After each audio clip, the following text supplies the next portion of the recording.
So today, GameStop stock price fell about 10% within the first hour of trading.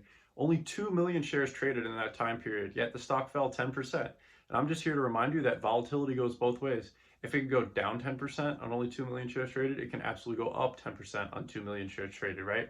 And I personally feel as if that's a result of individuals continuing to DRS shares into their name. It seems to be over time, these price cycles, big price moves up or down, whether it's an individual day or an extended period of time, consistently, if you just zoom out, it seems like the volume is falling off, right? And I really think that's the result of individuals withdrawing shares from the DTC and putting them into their name. But again, that's just my opinion. And I think it's just interesting how the volatility continues. And it just seems like there's never a simple day for GameStop anymore. There's always a big intraday move of some kind. And I know lately it's kind of been getting a little spicier, a little more price action. But even before that, it seemed like the price moves were so dramatic and just doesn't even take that much volume. And if you look on like a small scale, right? Look at like the 1 minute, the 5 minute, not that much volume. And then out of nowhere, the stock was go whoop, whoop, the whoop, kind of back like this, right? It just does so many strange things. And just for any stock to be down 9% on no news at all, right? What would warrant that sell-off? It just doesn't make sense. It just consistently doesn't make sense. But what does make sense, and is for sure, is that if your shares are in DRS at ComputerShare, it's registered in your name. And you should absolutely do research on that, right? I'm not a financial advisor. I'm not here to give you financial advice. You should always do your own research. Always do due diligence, especially on something like this. If you're going to own something in a certain place, you should know why you're owning it there, what exactly it is. Do you feel good about your shares being there, right? So I really encourage individuals to read into ComputerShare before you do consider moving your shares over to there or buying through ComputerShare, right? But at the end of the day, when you just zoom out to the whole GameStop saga, it's quite incredible how this song and dance just continues to go on. It's kind of this same general thing over time with some unique narratives here and there. It's just same song and dance. Individuals just like the stock. Short sellers want to just keep betting against it.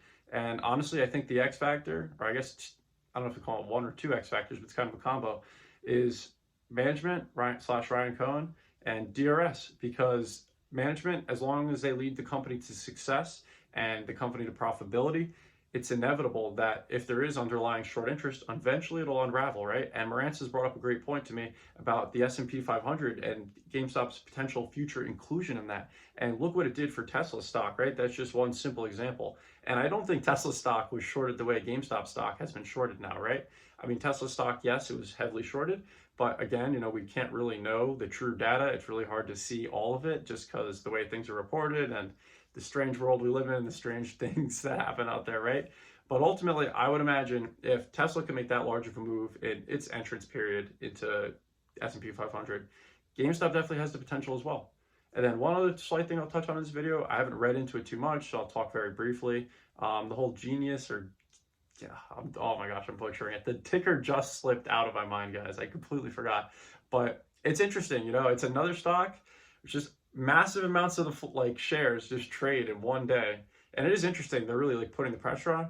But I say take it with a grain of salt, and that's just my opinion, because the unfortunate thing is no matter how much noise, no matter how much protesting, it just seems like nothing really happens. It's just kind of the unfortunate thing about the world we live in right now. But I think GameStop, just individuals registering their shares, money speaks louder than words. That's all I'm going to kind of say on that.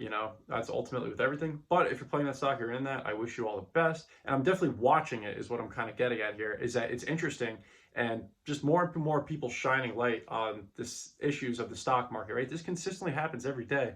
If you look at any stock that's trading on Yahoo Finance, just look at them consistently throughout the week, right? And you'll find stocks that just have massive, massive amounts of shares traded. And you look at their float and you're like, what the heck? How are so many traded? And it's just on oh, this pharmaceutical is approved. And it's yes, there probably is a lot of shares trading hands, but you have to wonder, how can so many consistently over and over and over? And it's I don't know, if that can happen, it's what else can really happen? I don't know, it's just kind of a little rant there at the end. But hope everyone has a great night. Finally got a haircut, and I finally ordered a headset. So stay tuned. I think I'm going to start live streaming, I think every Monday and every Wednesday. But keep an eye on my Twitter. I'll be posting more on there and updates in terms of that. But I hope you all have a good night. Take care.